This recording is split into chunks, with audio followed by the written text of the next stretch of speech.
ಸಮಸ್ತ ಎಲ್ಲ ಆತ್ಮೀಯರಿಗೂ ನನ್ನ ಅನಂತ ಅನಂತ ಶರಣಾರ್ಥಿಗಳು. ನಾನು ಶ್ರೀದೇವಿ ಹೋಗಾರ್ ಬೀದರ್.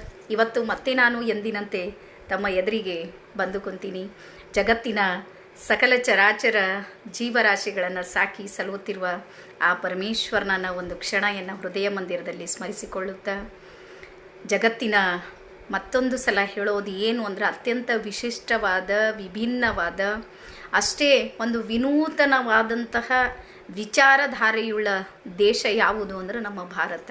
ಹಾಗಾಗಿ ಇವತ್ತು ಭಾರತದ 75ನೇ ಸ್ವಾತಂತ್ರ್ಯ ದಿನೋತ್ಸವದ ಹಾರ್ದಿಕ ಶುಭಾಶಯಗಳನ್ನು ನನ್ನ ಸಮಸ್ತ ಆತ್ಮೀಯ ಬಾಂಧವರಿಗೆ ಹೇಳುತ್ತಾ, ಇವತ್ತು ಶ್ರಾವಣ ಮಾಸ ಇದ್ರೂ ಸಮೇತ ಸ್ವಲ್ಪ ಸ್ವಾತಂತ್ರ್ಯವನ್ನು ಕುರಿತು ಮಾತಾಡಬೇಕು ಅಂತ ಅಂದ್ಕೊಂಡಿನಿ. ಸ್ವಾತಂತ್ರ್ಯದಲ್ಲಿ ಅಂದಿಗೂ ಮತ್ತು ಇಂದಿಗೂ ಇರುವ ವ್ಯತ್ಯಾಸಗಳು ಏನೇನು ಆಯಿತು ಅನ್ನುವಂಥದ್ದನ್ನು ಕುರಿತು ಸ್ವಲ್ಪ ಕೂಲಂಕಷವಾಗಿ ಯೋಚನೆಯನ್ನು ಮಾಡಬೇಕು ಅಂತ ಹೇಳಿ ಅಂದ್ಕೊಂಡಿನಿ. ಹಾಗೆ ನಮ್ಮ ಈರಣ್ಣ ನಿಂಬಾಳ್ ಸರ್ ಅವರಿಗೆ ಶರಣಾರ್ಥಿ, ಮಾಗೋಣ್ ಬಾಲ್ಕುಂದೆ ಅವರಿಗೂ, ನಮ್ಮ ಬಸವರಾಜ್ ಮಡಿವಾಳಣ್ಣ ತಮಗೂ ಕೂಡ ಶರಣಾರ್ಥಿ, ರೇಣುಸಿದ್ದಪ್ಪ ಕೊಳ್ಕರಣ್ಣ ತಮಗೂ ಶರಣಾರ್ಥಿ, ಸುಮತಿ ಚಂದ್ರಶೇಖರ್ ಅವರಿಗೂ, ಜಾಫರ್ ಸವಾರ್ ಅವರಿಗೂ ಕೂಡ ಶರಣಾರ್ಥಿ, ಹಾಗೆ ನಮ್ಮ ರೇಣುಕಾ ಸಂಗುಳಿಗಿ ಮೇಡಮ್ ಅವರು ಬಂದಾರ, ಅವರಿಗೂ ಕೂಡ ಶರಣಾರ್ಥಿ, ಹಾಗೆ ನಮ್ಮ ದಾನಮ್ಮ ಮೇಡಮ್ ಅವರಿಗೂ ಕೂಡ ಅನಂತ ಶರಣಾರ್ಥಿಗಳನ್ನು ಸಲ್ಲಿಸುತ್ತಾ, ಉಳಿದವ್ರದ್ದು ಹೆಸರು ಸ್ವಲ್ಪ ಮೇಲೆ ಹೋದು ಅಂತ ಅಂದ್ಕೊಂಡಿನಿ. ಅವ್ರು ಯಾರು ಅನ್ಯಥಾ ಭಾವಿಸಬೇಡ್ರಿ ಅಂತೇಳಿ ಹೇಳ್ತಾ, ಏನು ಮಾಡಲಿ, ಟೆಕ್ನಾಲಜಿನೇ ಹಂಗೆ ಅದ. ನನ್ನ ಮಾತಿನಗಿಂತನೂ ಓಡೋ ಹೆಸರವ ನೋಡ್ರೆ ಅವ್ರು ಭಾರಿ ಸ್ಪೀಡ್ ಆಗಿರ್ತಾವೆ. ಹಾಗಾಗಿ ಕೆಲವೊಂದು ಸಲ ಆಗಿರ್ತದೆ, ಕೆಲವ್ರ ಹೆಸರನ್ನು ಬಿಟ್ಟು ಹಾಕ್ತೀನಿ. ಹಾಗಾಗಿ ದಯವಿಟ್ಟು ಅನ್ಯಥಾ ಭಾವಿಸಬೇಡ್ರಿ ಅಂತೇಳಿ ಹೇಳ್ತಾ, ಇವತ್ತು ಸ್ವಾತಂತ್ರ್ಯ ದಿನಾಚರಣೆಯ ಅಂಗವಾಗಿ ಅವತ್ತಿಗೂ ಮತ್ತು ಇವತ್ತಿಗೂ ಇರುವ ಒಂದಿಷ್ಟು ವ್ಯತ್ಯಾಸಗಳನ್ನು ನಾನು ಯೋಚನೆ ಯಾವಾಗಲೂ ಮಾಡ್ತೀನಿ. ಯಾಕೆ ಹಿಂಗೆ ಬದಲಾವಣೆ ಆಯಿತು ಅಂತ. ಆದರೂ ಪರಿವರ್ತನೆ ಅನ್ನುವಂಥದ್ದು ಜಗತ್ತಿನ ನಿಯಮ. ಆ ಜಗತ್ತಿನ ನಿಯಮದೊಳಗೆ ನಾವೆಲ್ಲರೂ ಬಂದಿಯಾದವರು. ಹಾಗೆ ನಮ್ಮ ಕಿರಣ್ ಅವಲ್ಕೊಂಡೆ ಅವರಿಗೂ, ಅನ್ನಪೂರ್ಣ ರುದ್ರಗೌಡರಮ್ಮ ಬಂದರ ಅಮ್ಮಗೂ ಶರಣಾರ್ಥಿಗಳನ್ನು ಸಲ್ಲಿಸುತ್ತಾ, ಈ ಪರಿವರ್ತನೆ ಅನ್ನುವಂಥದ್ದು ಜಗತ್ತಿನ ನಿಯಮ. ನಮಗೆ ಸಾಕಷ್ಟು ನೋವಾಗೋದು, ಸಂಕಟ ಆಗೋದು, ಸಮಸ್ಯೆ ಆಗೋದು ಎಲ್ಲಿ ಅಂದ್ರೆ, ಈ ಪರಿವರ್ತನೆಯನ್ನು ನಾವು ಅಕ್ಸೆಪ್ಟ್ ಮಾಡ್ಕೊಳ್ಳೋದಕ್ಕೆ ತಯಾರಿರೋದಿಲ್ಲ. ಹಾಗಾಗಿ ಅವತ್ತಿನ ಸಮಾಜಕ್ಕೂ ಅಂದರೆ 75 ವರ್ಷದ ಹಿಂದಿನ ಸಮಾಜಕ್ಕೂ ಮತ್ತು ಇವತ್ತು ಪ್ರಸ್ತುತ ನಾವು ಬದುಕುವ ಸಮಾಜಕ್ಕೂ ಇರುವಂತಹ ಒಂದಿಷ್ಟು ವ್ಯತ್ಯಾಸಗಳು ಯಾವುವು ಮತ್ತು ಯಾಕೆ ವ್ಯತ್ಯಾಸ ಆಯಿತು ಅಂತ.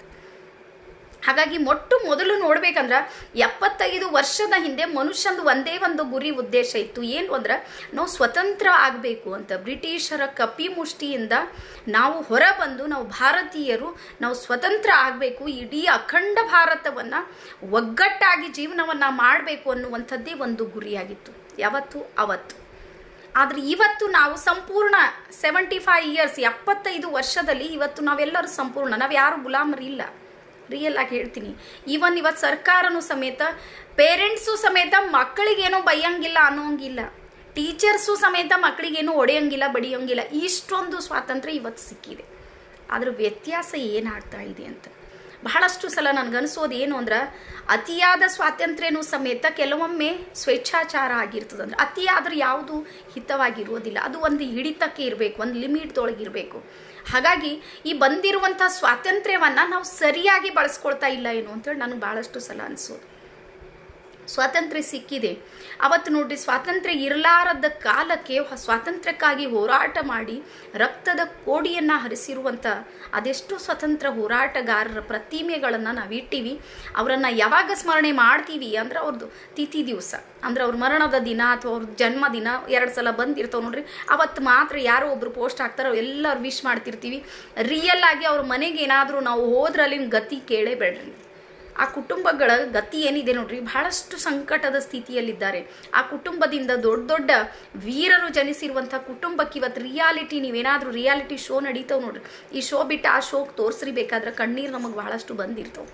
ಹಾಗಾಗಿ ಆ ಸ್ವಾತಂತ್ರ್ಯ ಅನ್ನುವಂಥದ್ದು ಸಮೇತ ನಾವು ಎಲ್ಲಿ ಬಳಸಬೇಕು, ಎಲ್ಲಿ ಬಳಸಬಾರ್ದು ಅನ್ನುವಂಥದ್ದು ಏನಿದೆ ನೋಡ್ರಿ, ಅಲ್ಲಿ ಒಂದಿಷ್ಟು ವ್ಯತ್ಯಾಸಗಳಾಗ್ತಾ ಇವೆ. ಜೊತೆಗೆ ನಾವು ಮಹಿಳೆಯರಿಗೂ ಬಂದಾಗೂ ಸಮೇತ ಎಲ್ಲದಕ್ಕೂ ಒಂದು ಲಿಮಿಟ್ ಅಂತ ಇದೆ. ನಮ್ಗೆ ಸ್ವಾತಂತ್ರ್ಯ ಸಿಕ್ಕದಂತ ಹೇಳಿ ಭಾಳಷ್ಟು ಸಲ ನಿಮಗೆ ಹೇಳ್ತೀನಿ, ಕೋರ್ಟಿನ ಮೆಟ್ಟಿಲೇರುವಂಥ ಅದೆಷ್ಟೋ ಕೇಸ್ಗಳಲ್ಲಿ ಹೆಣ್ಮಗಳದ್ದು ಭಾಳಷ್ಟು ತಪ್ಪಿರ್ತದೆ. ಹೊಂದಾಣಿಕೆ ಅವಳಿಗೆ ಸಾಧ್ಯ ಆಗೋದಿಲ್ಲ. ತಂದೆ ಮಾಡಬೇಕು ಅಂತೇಳು, ಅಥವಾ ಅವರನ್ನೇ ಅವರು ಗುಲಾಮರನ್ನಾಗಿ ಮಾಡುವ ಪ್ರಯತ್ನವನ್ನು ಮಾಡುವಂಥದ್ದು ಎಷ್ಟೋ ಹೆಣ್ಮಕ್ಳು ಸಮೇತ ಕೋರ್ಟಿನ ಮೆಟ್ಲೇ ಇರ್ತಾರೆ, ವರದಕ್ಷಿಣೆಯನ್ನು ಇಟ್ಕೊಂಡು ಮತ್ತೇನೋ ಇಟ್ಕೊಂಡು. ಹಾಗಾಗಿ ಕೊಟ್ಟಿರುವಂಥ ಸ್ವಾತಂತ್ರ್ಯ ಅಥವಾ ಯಾವತ್ತು ಕಾನೂನು ಒಂದೇನಿದೆ ಕಾನೂನದೊಳಗೆ ಮಹಿಳಾ ಪರವಾದ ಕಾನೂನು ಇದೆ, ಅದು ಒಳ್ಳೆಯದು. ಆದರೂ ಮಹಿಳೆಯರಾದವರು ಸಮೇತ ಅರ್ಥ ಮಾಡಿಕೊಳ್ಬೇಕು. ಇದೇ ಸಂಸಾರ ಇರ್ತದೆ, ಜೀವನ ಇರ್ತದೆ, ಅದನ್ನು ಹೊಂದಾಣಿಕೆ ಮಾಡಿಕೊಂಡು ಹೋಗುವುದರಲ್ಲಿ ಎಲ್ಲೋ ಒಂದು ಕಡೆ ಈ ಕಾಲಕ್ಕೆ ಪ್ರಸ್ತುತ ಸಮಾಜದಲ್ಲಿ ಹೊಂದಾಣಿಕೆ ಅನ್ನುವಂಥದ್ದು ದೊಡ್ಡ ಸಮಸ್ಯೆಯಾಗಿ ಕಾಡ್ತಾ ಇದೆ. ಹಾಗಾಗಿ ಇದು ಇವತ್ತು ನಾನು ಅಂದ್ಕೊಂಡಿರುವಂಥದ್ದು. ಇನ್ನು ಎರಡನೇದು ಬಂದಾಗ, ಅವಾಗ 75 ವರ್ಷದ ಹಿಂದೆ ಅಥವಾ ಆ ವಯಸ್ಸಿನವ್ರಿಗೆ ಯಾರಿಗಾದರೂ ಮಾತಾಡಿಸ್ರಿ ಮತ್ತು ಇವತ್ತಿಗೂ ನಮಗೂ ಮಾತಾಡಿಸ್ರಿ ಆಗೋ ವ್ಯತ್ಯಾಸವೇನು ಅಂದ್ರೆ, ಅವತ್ತಿನ ಸಮಾಜ, ಅವತ್ತಿನ ಜಗತ್ತು, ಅವತ್ತಿನ ಎಲ್ಲರೂ ಏನಿದ್ರು ನೋಡ್ರಿ, ಭಾಳ ಇಮೋಷ್ನಲಿ ಜನ ಅವರು, ಭಾಳ ಭಾವನಾತ್ಮಕ ಜನ ಅವರು. ಆದರೆ ಇವತ್ತು ಏನು ಇಮೋಷ್ನಲಿ ಇಲ್ಲ, ಫ್ಯಾಕ್ಟ್ ಯೋಚನೆ ಮಾಡ್ತಾರೆ. ಬೌದ್ಧಿಕವಾಗಿ ಮುಂದುವರೆದ ಜನಾಂಗ ನಾವು. ನಮಗೆ ಇಮೋಷ್ನಲಿ ಫೂಲ್ ಅಂತ ಹೇಳಿ ಕರೀತಾರೆ. ಇವತ್ತಿಗೂ ಇಮೋಷ್ನಲಿ ಯಾರಾದರೂ ಇದ್ದೀವಂತ ತಿಳ್ಕೊರಿ, ನನಗಾಗೋ ಸಮಸ್ಯೆ ಇದೆ. ನನಗೂ ಭಾಳಷ್ಟು ಸಲ ಇಮೋಷ್ನಲಿ ಫೂಲ್ ಅಂತ ಇರ್ತಾರೆ ನೋಡ್ರಿ, ಅದು ಭಾಳಷ್ಟು ಸಲ ನನಗೂ ಆಗಿರುವಂಥದ್ದು. ಹಾಗಾಗಿ ಅವತ್ತಿನವ್ರೀಗ ಬುದ್ಧಿ ಅವಶ್ಯಕತೆ ಅಷ್ಟೊಂದು ಇರಲಿಲ್ಲ, ಅಷ್ಟು ಬುದ್ಧಿ ಓಡಿಸ್ತಿದ್ದಿಲ್ಲ ಅವರು. ಅವ್ರು ಏನು ಮಾಡ್ತೀರಂದ್ರೆ ಇಮೋಷ್ನಲಿ ಅಟ್ಯಾಚ್ಮೆಂಟ್ಗಳು ಜಾಸ್ತಿ ಇದ್ದು. ಹಾಗಾಗಿ ಅವರು ಮದುವೆಗಳು ಮಾಡುವಂಥದ್ದು ಸಮೇತ ಹೊರಗೆ ಹುಡುಕಾಟ ಮಾಡ್ತಿಲ್ಲ ಅವಾಗೆಲ್ಲ. ಯಾಕಂದ್ರೆ ಅಕ್ಕನ ಮಗಳಿಗೆ ಯಾಕೋ ಇದು ಹೊರಗೆ ಕೊಡಬೇಕು, ಅಣ್ಣನ ಮಗನಿಗೆ ಯಾಕೆ ಅಲ್ಲಿಂದ ಇಲ್ಲಿಂದ ತಂದು ಮಾಡಬೇಕು, ಹಿಂಗೆ ಅನ್ಕೊಂಡು ಇಮೋಷ್ನಲಿ ಯೋಚನೆಗಳು ಮಾಡ್ಕೊಂಡು ನಾವೇ ಮಾಡ್ಕೋಬೇಕು, ನಾವೇ ಇರಬೇಕು ಅಂದ್ಕೊಂಡು ಭಾವನಾತ್ಮಕವಾದ ಅಟ್ಯಾಚ್ಮೆಂಟ್ಲಿಂದ ಒಳ ವಿವಾಹಗಳು ಜಾಸ್ತಿ ಆಗ್ತೀವಿ. ಅದರಲ್ಲಿಂದ ಸಮಸ್ಯೆ ಆಗಿವೆ, ಇಲ್ಲಂತಿಲ್ಲ.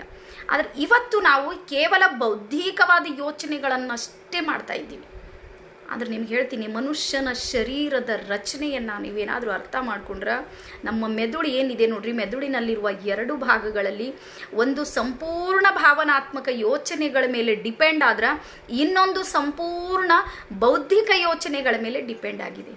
ಆದರೆ ಇವತ್ತು ಏನಾಗಿದೆ ಅಂದ್ರೆ, ಅದಕ್ಕೆ ಹೇಳ್ತಾರೆ ನೋಡ್ರಿ, ಬುದ್ಧಿಗಳೆಲ್ಲ ತುಂಬಿ ಹೋಗಿಯೋ ಹೃದಯಗಳು ಮಾತ್ರ ಒಣಗಿ ಹೋಗಿವೆ ಅನ್ನೋ ಮಾತು ಬರ್ತದೆ ನೋಡ್ರಿ. ಅದು ನಿಜವಾಗ್ಲೂ ಸತ್ಯವಾಗ್ಲೂ ಅದ. ರಸ್ತೆಯಲ್ಲಿ ಯಾರ್ದೋ ಒಂದು ಅಪಘಾತ ಆಗಿರ್ತದೆ, ಎಲ್ಲರೂ ಫೋಟೋ ಇಳಿಸೋದ್ರಲ್ಲಿ, ವಿಡಿಯೋ ಮಾಡೋದ್ರಲ್ಲಿ ತಲ್ಲೀನರಾಗ್ಬಿಟ್ಟಾರ, ಹೊರತಾಗಿ ಅವರನ್ನು ಒಯ್ದು ಆಸ್ಪತ್ರೆಗೆ ಹಾಕಬೇಕು ಅನ್ನುವಷ್ಟು ಯೋಚನೆಗಳಿಲ್ಲ. ಅಂದ್ರೆ ಬುದ್ಧಿ ಅಷ್ಟು ಓಡಿಸ್ತಾರೆ. ನಂದು ವಿಡಿಯೋ ಎಷ್ಟು ಜನರಿಗೆ ಹೋಗ್ತದೆ, ಎಷ್ಟು ಜನ ಲೈಕ್ ಮಾಡ್ತಾರೋ, ಎಷ್ಟು ಜನ ಕಮೆಂಟ್ಸ್ ಮಾಡ್ತಾರೋ, ಎಷ್ಟು ಮಾಡ್ತಾರೋ. ಅವು ಮೊನ್ನೆ ನೋಡ್ದೆ ಒಂದು ಆಕ್ಸಿಡೆಂಟ್ ಆಗ್ಯದ, ಹೊಟ್ಟೆಗಿನ ಕರಳು ಬಿದ್ದು ಹೊರಗೆ ಬಿದ್ದವ್ರಿ, ಅವು ತಲೆಯೆಲ್ಲ ಒಡೆದು ಹೋಗ್ಯದ. ಅದು ವಿಡಿಯೋ ಮಾಡಿ ಹಾಕ್ಲತ್ತಾರೆ. ಒಂದು ಆಂಬುಲೆನ್ಸಿಗೆ ಫೋನ್ ಮಾಡಿರೋರು ಬಂದು ಒಯ್ತಾರೆ, ಅಥವಾ ಮತ್ತೇನೋ ಒಂದು ವ್ಯವಸ್ಥೆ ಮಾಡ್ಬೋದು. ಅದ್ರ ಸುತ್ತ ಇರುವವರು ಎದಕ್ಕೆ ಜೋತ್ ಬಿದ್ದಾರಂದ್ರೆ ಫೋಟೋ ವಿಡಿಯೋ ಮಾಡೋದ್ರಲ್ಲಿ. ಹಾಗಾಗಿ ಆದ್ರೆ ಅದೇ ನೋಡ್ರಿ, ಅವತ್ತು 75 ವರ್ಷದ ಹಿಂದೆ ಒಂದು ಸುಮ್ಮನೆ ಖಾಲಿ ಒಂದು ಮುಳ್ಳು ನಟ್ಟದಂತ ತಿಳ್ಕೊರಿ. ಒಂದು ಓಣಿಯೊಳಗೆ ನಾನು ಸಣ್ಣಾಗಿದ್ದಾಗಿಂದ ಹೇಳ್ತೀನಿ ನಿಮ್ಗೆ, ನಮ್ಗೆ ತಾಯಿ ಇರಲಿಲ್ಲ. ಹಾಗಾಗಿ ಭಾಳಷ್ಟು ಕಾಳಜಿ, ಊರ್ ಜನ ಎಲ್ಲ ಕಾಳಜಿ ಮಾಡೋರು. ಅದಕ್ಕೆ ಯಾವಾಗಲೂ ಅಂತೀನಿ ನೋಡ್ರಿ, ಯಾರು ಇರಲ್ಲ ನೋಡ್ರಿ, ಅವ್ರಿಗೆ ಎಲ್ಲರೂ ಇದ್ದಿರ್ತಾರೆ. ಸುಮ್ಮನೆ ಭ್ರಮೆ ಇರ್ತದೆ, ತಾಯಿ ಇಲ್ಲ ತಂದಿಲ್ಲ, ಅವ್ರಿಗೆಲ್ಲರೂ ಇದ್ದಿರ್ತಾರೆ. ಯಾಕಂದ್ರೆ ಆ ರೀತಿಯ ಭಾವನೆಯನ್ನು ಅವ್ರು ಬೆಳೆಸ್ಕೊಂಡಿರ್ತಾರೆ ಜೀವನದಲ್ಲಿ. ಒಂದು ಮಗುವಿಗೆ ಕಾಲೊಳಗೆ ಒಂದು ಏನಾದರೂ ಮುಳ್ಳು ಚುಚ್ಚದಂದ್ರೆ ಇಡೀ ಓಣಿಯ ಜನ ಎಲ್ಲ ಬಂದು ಆ ಮುಳ್ಳು ತೆಗಿಯೋದಕ್ಕೆ ಸಪೋರ್ಟ್ ಮಾಡ್ತಿರು. ನಾವು ಸಣ್ಣಾಗಿದ್ದಾಗ ಹೇಳ್ತೀನಿ ನಿಮ್ಮನ್ನು, ಅದು ತೆಗಿಯೋದಕ್ಕೆ ಅಷ್ಟೊಂದು. ಯಾಕಂದ್ರೆ ಅವು ಮುಳ್ಳು ಎಲ್ಲ ಭಾರಿ ಮುಳ್ಳು, ಆ ಮುಳ್ಳು ಈ ಮುಳ್ಳು ಅಂತ ಏನಾದರೂ ಚುಚ್ಚರ. ಇವತ್ತು ಹೇಳ್ತೀನಿ, ಸಣ್ಣ ಮುಳ್ಳು ಹೋಗಲಿ, ಸಣ್ಣ ಪುಟ್ಟ ಏನಾದರೂ ಮನೆ ಅಕ್ಕಪಕ್ಕದವ್ರಿಗೂ ಗೊತ್ತಾಗೋದಿಲ್ಲ. ಅದು ಎಷ್ಟೋ ಸಲ ಶಸ್ತ್ರಚಿಕಿತ್ಸೆ ಮಾಡ್ಕೊಂಡು ಮನೆಗೆ ಬರ್ತಾರೆ. ಇವ್ರು ಬಂದ ಮೇಲೆ ಕೇಳ್ತಾರೆ, ಯಾಕೋ 2 ದಿನ ಕಾಣಿಸಿಲ್ಲ, ಎಲ್ಲಿಗೆ ಹೋಗಿರಂದ್ರೆ, ಇಲ್ಲರಿ ಆಪ್ರೇಷನ್ ಆಗಿದ್ರಲ್ಲಿ ದವಾಖಾನೆಗೆ ಹೋಗಿವೆ. ಬಾಜುದವ್ರಿಗೆ ಗೊತ್ತೇ ಇರೋದಿಲ್ಲ. ದೊಡ್ಡ ಶಸ್ತ್ರಚಿಕಿತ್ಸೆಗಳಾಗಿರ್ತವ, ಅಕ್ಕಪಕ್ಕದವ್ರಿಗೆ ಗೊತ್ತಿರಲ್ಲ. ಅವಾಗ ಒಂದು ಮುಳ್ಳು ನಟ್ರು ಊರೆಲ್ಲ ಗೊತ್ತಾಗ್ತಿತ್ತು. ಅಂದ್ರೆ ಅವತ್ತಿನ ಜನ ಇಮೋಷ್ನಲಿ ಆಗಿದ್ದರು. ಆದರೆ ನಿಮ್ಗೆ ಹೇಳ್ತೀನಿ, ಬದುಕೋದಕ್ಕೆ ಕೇವಲ ಬುದ್ಧಿ ಇದ್ರೆ ಸಾಲೋದಿಲ್ಲ. ನಮಗೆ ಬುದ್ಧಿ ಏನಿರ್ತದೆ ನೋಡ್ರಿ, ಬುದ್ಧಿ ಸಂಬಳ ಕೊಡ್ಬೋದು, ಭಾಳಷ್ಟು ಗಳಿಕೆ ಕೊಡ್ಬೋದು. ಆದರೆ ಸಂಬಂಧಗಳನ್ನು ಕಟ್ಟಿ ಕೊಡೋದು ಏನಿದೆ ನೋಡ್ರಿ, ಅದು ಇಮೋಷ್ನಲಿ ಭಾವನಾತ್ಮಕ ಇದ್ದವರಿಗೆ ಸಂಬಂಧಗಳು ಬೆಸೆಯೋದಕ್ಕೆ ಸಾಧ್ಯ ಆಗಿರ್ತದೆ. ಬೌದ್ಧಿಕ ಇದ್ದವ್ರ ಹತ್ರ ಸಂಬಂಧಗಳು ನಿಲ್ಲೋದಿಲ್ಲ. ಜನರಿಗೆಲ್ಲಾನು ಗೊತ್ತಾಗ್ತದೆ. ನೀವು ಹೇಳ್ತೀನಿ, ಭಾಳ ಸಲ ನಮ್ಮ ತಲೆಯಾಗ ಏನು ತೊಗೊಂಡಿವಂದ್ರೆ ನಾವೇ ಭಾಳ ಶಾಣೆ ಇದ್ದೀವಂತ. ನಮ್ಗೆ ಎದುರು ಇರುವಂಥ ಪ್ರಪಂಚ ಏನಿದೆ ನೋಡ್ರಿ, ನಾವು 2 ಕಣ್ಣಿಲಿಂದ ನೋಡಿದ್ರೆ ಅವ್ರು ನಮ್ಮನ್ನು ಲಕ್ಷಾಂತರ ಕಣ್ಣಿನಿಂದ ನೋಡಿರ್ತಾರೆ. ನಾವು ಏನಿದ್ದೀವಂತ ಅವ್ರಿಗೆ ಅರ್ಥ ಆಗಿರ್ತದೆ. ಹಾಗಾಗಿ ಎಲ್ಲರೊಂದಿಗೆ ಬೌದ್ಧಿಕವಾದ ವ್ಯವಹಾರಗಳನ್ನು ಮಾಡೋದು ಬೇಡ. ಅದಕ್ಕೆ ಮೊನ್ನೆ ಒಂದು ಕೊಟೇಶನ್ ಬಂದಿತ್ತು ನೋಡ್ರಿ, ಏನು ಅಂದ್ರೆ, ಮನೆಯಿಂದ ಹೊರಗೆ ಹೋಗ್ಬೇಕಂದ್ರೆ ಬುದ್ಧಿಯನ್ನೇ ತೊಗೊಂಡು ಹೋಗ್ಬೇಕಂತ. ಯಾಕಂದ್ರೆ ಅಲ್ಲಿ ಭಾವನೆಗಳ ಕೆಲಸ ನಡೆಯೋದಿಲ್ಲ. ಅಲ್ಲಿ ಭಾವನೆಗಳು ಮಜಾ ಕೂಡಸ್ಲಕ್ಕೆ ಸ್ಟಾರ್ಟ್ ಮಾಡ್ತಾರೆ. ಯಾಕಂದ್ರೆ ಹೊರಗಿರೋರೆಲ್ಲ ಬುದ್ಧಿ ತೊಗೊಂಡೇ ಓಡಾಡ್ತಿರ್ತಾರೆ. ಆದ್ರೆ ಮನೆಗೆ ಬಂದಾಗ ಮಾತ್ರ ಆ ಬುದ್ಧಿಯನ್ನು ಹೊರಗೆ ಬಿಟ್ಟು ಭಾವನೆಯನ್ನು ತೊಗೊಂಡು ಬರ್ಬೇಕು. ಯಾಕಂದ್ರೆ ಮನೆಯೊಳಗೆ ಬುದ್ಧಿ ಅವಶ್ಯಕತೆ ಇಲ್ಲ. ಇಲ್ಲಿ ಸಂಬಂಧಗಳಲ್ಲಿ ಭಾವನಾತ್ಮಕವಾದ ಒಂದು ಅಟ್ಯಾಚ್ಮೆಂಟ್ ಬೇಕಾಗಿರ್ತದೆ. ಹಾಗಾಗಿ ಸ್ವಾತಂತ್ರ್ಯ ಪೂರ್ವದಲ್ಲಿರುವಂತಹ ಜನರಿಗೂ ಮತ್ತು ನಮಗೂ ಅಷ್ಟು ಹೋಗಲಿ, ನಮ್ಮ ಅಜ್ಜಿ ತಾತಗೂ ನಮಗೂ ಎಷ್ಟೊಂದು ವ್ಯತ್ಯಾಸ ಇದೆ. ಯಾಕೆ ವ್ಯತ್ಯಾಸ ಆಗಿದೆ ಅಂದರೂ ನಾವೆಲ್ಲರೂ ಬೇರೆ ವಿಚಿತ್ರ ಆಗ್ಬಿಟ್ಟಿವಿ ನಾವು. ಹಾಗಾಗಿ ನಿಮ್ಗೆ ಹೇಳ್ತೀನಿ, ಮರಳಿ ಮಣ್ಣಿಗೆ ಅಂತದ ನೋಡ್ರಿ, ಮತ್ತೊಮ್ಮೆ ಕಾಳಜಿ ಕಳಕಳಿ ನನ್ನದು ತನ್ನದು ಅಂತ ಏನಿದೆ ನೋಡ್ರಿ, ಅದು ಎಷ್ಟು ಕೋಟಿ ಕೊಟ್ಟರೆ ಸಿಗೋದಿಲ್ಲ. ನಿಮ್ಗೆ ಹೇಳ್ತೀನಿ, ದುಡ್ಡುಗಳು ನಿಮ್ಗೆ ಯಾರು ನನಗೆ ನೆನಪು ಬರ್ತಾ ಇಲ್ಲ, ಒಬ್ರು ಹೇಳಿರುವಂಥ ದೊಡ್ಡ ಮಾತು ಏನು ಅಂದ್ರೆ, ನಾವು ದುಡ್ಡು ಗಳಿಸ್ಬೇಕಂತ ಹೊರಟೀವಿ ಅಂದ್ರೆ 100% ದುಡ್ಡು ಗಳಿಸ್ತೀವಂತ. ದುಡ್ಡು ಗಳಿಸ್ಬೇಕಂತ ಯಾರಾದ್ರೂ ನಾವು ಟರಾಸಿವ್ ಮನಸ್ಸಿನೊಳಗಂತೂ 100% ಮಾಡ್ತೀವಿ. ಅದಕ್ಕೆ ಅವ್ರು ಹೇಳ್ತಾರೆ, ನೀನು ದುಡ್ಡು ಗಳಿಸ್ಬೇಕಂತ ಹೋದಿ ಅಂದ್ರೆ ದುಡ್ಡು ಗಳಿಸ್ತಿ, ಕೆಲಸ ಮಾಡ್ಬೇಕಂತ ಹೊರಡು ನೀನು, ದುಡ್ಡು ಬರ್ತದ, ನಿನಗೆ ಗೌರವನು ಬರ್ತದೆ. ಹಾಗಾಗಿ ನಿಸ್ವಾರ್ಥವಾಗಿ ಕೆಲಸ ಮಾಡುವಂಥ ಪ್ರಯತ್ನ ಮಾಡಬೇಕು. ಎಲ್ಲರೂ ನನ್ನವರು, ನನ್ನ ಎದುರು ಇರೋರು ಯಾರು ಬೇರೆಯವರೆಲ್ಲ. ಅದಕ್ಕೆ ಹೇಳಿ ನೋಡ್ರಿ, ವಿಶ್ವ ಪ್ರಜ್ಞೆ ಅನ್ನುವಂಥದ್ದು ಎಲ್ಲಿವರೆಗೆ ಬರೋದಿಲ್ಲ ನೋಡ್ರಿ, ಅಲ್ಲಿವರೆಗೆ ನಮ್ಮಲ್ಲಿ ಬದಲಾವಣೆ ಬರೋದಿಲ್ಲ. ನಾವು ಸುಮ್ಮನೆ ಹರ್ಕೊಂಡು ಅಲ್ಲಿ ಇಲ್ಲಿ ಅದು ಇದು ಅಂಥೇಳಿ ಪಂಗಡ ಮಾಡ್ಕೊಂಡು, ಜಾತಿ ಮಾಡ್ಕೊಂಡು, ಅದು ಮಾಡ್ಕೊಂಡು ಇದು ಮಾಡ್ಕೊಂಡು ಹೋಗ್ಲಿ, ನಮ್ಮ ಮನೆ ಅಕ್ಕಪಕ್ಕದಲ್ಲೆಲ್ಲ ಭೇದ ಭಾವ ಮಾಡಿಕೊಂಡು ಯಾರಿಗೆ ಯಾರಿಲ್ಲ ಅನ್ನುವಂಥ ಪರಿಸ್ಥಿತಿಯನ್ನು ನಾವೇ ನಿರ್ಮಾಣ ಮಾಡ್ಕೊಂಡಿವಿ. ಹಾಗಾಗಿ ಅವತ್ತಿಗೂ ಇವತ್ತಿಗೂ ಇರುವಂಥ ವ್ಯತ್ಯಾಸ. ಜೊತೆಗೆ ಅವತ್ತೇನಿತ್ತು ಅಂದ್ರೆ ಏನು ಮಾಡ್ತಿರು ಅಂದ್ರೆ, ಸ್ವಲ್ಪ ಮಂತ್ರ ತಂತ್ರಗಳದು ಬಹಳಷ್ಟು ವಿಶ್ವಾಸ ಮಾಡ್ತೀರಿ. ನಾವು ಸಣ್ಣಾಗಿದ್ದಾಗೆಲ್ಲ ನೋಡಿ, ಸ್ವಲ್ಪ ಆರಾಮಿಲ್ಲದ್ರೆ ಹಾಸ್ಪಿಟಲ್ಗೆ ಆಮೇಲೆ ಹೋಗೋದು. ಮೊದಲು ಏನು ಮಾಡೋರು ಅಂದ್ರೆ, ಯಾರ್ದಾದ್ರೂ ದೃಷ್ಟಿ ಆಯ್ತೇನೋ, ಏನೋ ಆಯ್ತೇನೋ, ಎತ್ತೋ ಆಯ್ತು ಅಂದ್ರೆ ಇಮೋಷ್ನಲಿ ಯೋಚನೆ ಮಾಡಿರಿ. ತಂತ್ರ ಮಂತ್ರಗಳ ಮೇಲೆ ಹೆಚ್ಚಿಗೆ ಅಟ್ಯಾಚ್ಮೆಂಟ್ ಇತ್ತು ಅವಾಗಿನ ಜನಕ್ಕೆ. ಇವತ್ತು ಓನ್ಲಿ ತಂತ್ರಗಾರಿಕೆ ಇದೆ. ಏನಾದರೂ ಒಂದು ಐಡಿಯಾ ಮಾಡ್ತಾರೆ, ಏನಾದರೂ ಒಂದು ಟೆಕ್ನಾಲಜಿಯನ್ನು ತೊಗೊಂಡಿರ್ತಾರೆ. ಹಾಗಾಗಿ ಅದರ ಮೂಲಕನೇ ಎಲ್ಲ ಸಮಸ್ಯೆಗಳು, ಹೌದು ರವಿ ಬೆಳಗೇರಿ ಅವ್ರು ಹೇಳಿದ್ದು, ನನಗೂ ಬಾಯಿಗೆ ಬಂದಿಲ್ಲ. ಹಾಗಾಗಿ ಅದರ ಮೂಲಕನೇ ಎಲ್ಲ ಸಮಸ್ಯೆಗಳಿಗೆ ಪರಿಹಾರವನ್ನು ಕಂಡುಕೊಳ್ಬೇಕು ಅಂಥೇಳಿ ಹೋಗಿರ್ತಾರೆ. ಸೊ ಹಾಗಾಗಿ ನಿಮಗೆ ಹೇಳ್ತೀನಿ, ಜೀವನದಲ್ಲಿ ಒಂದಿಷ್ಟು ಇಮೋಷ್ನಲಿ ಅಟ್ಯಾಚ್ಮೆಂಟ್ ಇವೆ ನೋಡ್ರಿ, ಅವು ಬಹಳಷ್ಟು ಇಂಪಾರ್ಟೆಂಟ್ ಇವೆ. ನಾನಂತೂ ಅಷ್ಟು ಅಂದ್ಕೊಂಡಿನಿ. ಇವತ್ತು ನಿಮ್ಮ ಎದುರು ಕುಂತೀನಿ ನೋಡ್ರಿ, ನಾನು ಏನಾದರೂ ಅದಕ್ಕೆ ಅಪ್ನಿ ಕಮ್ಜೋರಿ ಕೋಹಿ ಅಪ್ನಿ ತಾಕತ್ ಬನಾನ ಸೀಕ್ಲು ಅನ್ನುವಂಥ ಮಾತಿದೆ ನೋಡ್ರಿ. ನನ್ನ ಕಮ್ಜೋರಿ ಯಾವುದಿತ್ತಂದ್ರೆ, ನಾನು ಭಾಳ ಇಮೋಷ್ನಲಿ ನಾನು ಇವತ್ತಿಗೂ ನನ್ನ ಕಮ್ಜೋರಿ ಯಾವುದಂದ್ರೆ ಅದು ಒಂದೇದ, ಬೇರೆದು ಯಾವುದೂ ಇಲ್ಲ. ಆದರೆ ಅದನ್ನೇ ನಾನು ತಾಕತ್ ಮಾಡಿಕೊಂಡೆ, ಒಂದು ಬಳಗವನ್ನು ಕಟ್ಟುವಲ್ಲಿ ಯಶಸ್ವಿ ಅದ. ಇವತ್ತು ಒಂದು 100 ಕುಟುಂಬಗಳು ನನ್ನ ಬೆನ್ನ ಹಿಂದೆ ನಿಂತು ಕೆಲಸ ಮಾಡೋದಕ್ಕೆ ತಯಾರ. ಭಾರಿ ಖುಷಿ ಆಗಿಬಿಡ್ತದೆ. ಅದಕ್ಕೆ ದೇವ್ರ ಹತ್ರ ಏನು ಕೇಳೋದು ಬೇಡಪ್ಪ ಶಿವ, ಅವ್ರದ್ದು ಎಲ್ಲರದ್ದು ಏನು ಆಸೆಯೋ ಎಲ್ಲ ಪೂರೈಸಿಬಿಡು, ಅದೇ ನನ್ನ ದೊಡ್ಡ ಆಸೆ ಅಂತೇಳಿ ಅಂದ್ಕೊಂಡಿರ್ತೀನಿ. ಸೊ ಹಾಗಾಗಿ ಬಳಗವನ್ನು ಕಟ್ಟೋ ಪ್ರಯತ್ನ ಮಾಡಿರಿ. ಬಳಗ ಕಟ್ಟ್ರಿ, ಆನಂತರ ಎಲ್ಲನೂ ಬಂದಿರ್ತದೆ. ಅವ ಮ್ಯಾಲೊಬ್ಬ ಅವನು ಕೆಲಸ ಮಾಡ್ತಿರ್ತಾನೆ, ಅವನಿಗೆ ಏನು ಕೆಲಸ ಅದ ಹೇಳ್ರಿ. ನಮ್ಮ ಆಸೆ ಆಕಾಂಕ್ಷೆಗಳನ್ನೇ ಈಡೇರಿಸೋದು ಕೆಲಸ ಇದೆ. ಹಾಗಾಗಿ ನಾವು ಕೇವಲ ನಮ್ಮ ಮನಸ್ಸನ್ನು ಶುದ್ಧವಾಗಿ ಇಟ್ಕೊಂಡು ಕಾರ್ಯ ಮಾಡುವಂಥದ್ದು ಕಲಿಬೇಕು. ಜೊತೆಗೆ ಇನ್ನೂ ಒಂದು ಏನಿತ್ತು ಅಂದ್ರೆ, ಅವಾಗೆಲ್ಲ ಕುಲ ಕಸುಬುಗಳಿದ್ದು. ಈಗ ನಾವು ಹೂಗಾರ ನೋಡ್ರಿ, ನಾವು ಹೂವು ಕಟ್ಟೋ ಕೆಲಸ ಅಷ್ಟೇ ಮಾಡ್ತಿದ್ವಿ. ಈ ಕಂಬಾರ ಇದ್ರು ನೋಡ್ರಿ, ಅವ್ರು ಕಬ್ಬಿಣಕ್ಕೆ ಸಂಬಂಧಪಟ್ಟಿರುವಂಥ ಕೆಲಸನೇ ಮಾಡ್ತಿರು. ಕುಂಬಾರರು ಆ ಗಡಿಗೆ ಮಾಡೋದು ಅದೆಲ್ಲಾನು ಕೆಲಸ ಮಾಡ್ತಿರು. ಹಾಗಾಗಿ ಕುಲ ಕಸುಬುಗಳು ತಮ್ಮ ಕಸುಬುಗಳು ಮಾಡುವ ಕಾರಣಕ್ಕಾಗಿ ಎಲ್ಲ ಸಮಾಜದವರಿಗೂ ಸಮೇತ ಅವರು ಅನಿವಾರ್ಯ ಇದ್ದರು, ಅಗತ್ಯ ಇರಲಿಲ್ಲ, ಅನಿವಾರ್ಯ ಇದ್ದರು. ಆದರೆ ಇವತ್ತೇನಾಗಿದೆ ಅಂದ್ರೆ, ಎಲ್ಲನೂ ಪ್ರಾಡಕ್ಟ್ಗಳು ತರ್ಲತ್ತೀವಿ ನಾವು, ನಮ್ಮ ಕಚ್ಚಾ ಸಾಮಗ್ರಿಗಳನ್ನೆಲ್ಲ ಹೊರಗೆ ಕೊಟ್ಟು ಪಕ್ಕ ತೊಗೊಂಡು ಹೊಂಟೀವಿ. ಹಾಗಾಗಿ ಒಬ್ಬರ ಅವಶ್ಯಕತೆ ಒಬ್ರಿಗೆ ಬೀಳ್ತಾ ಇಲ್ಲ ಇವತ್ತಿನ ಪ್ರಸ್ತುತ ಸಮಾಜಕ್ಕೆ.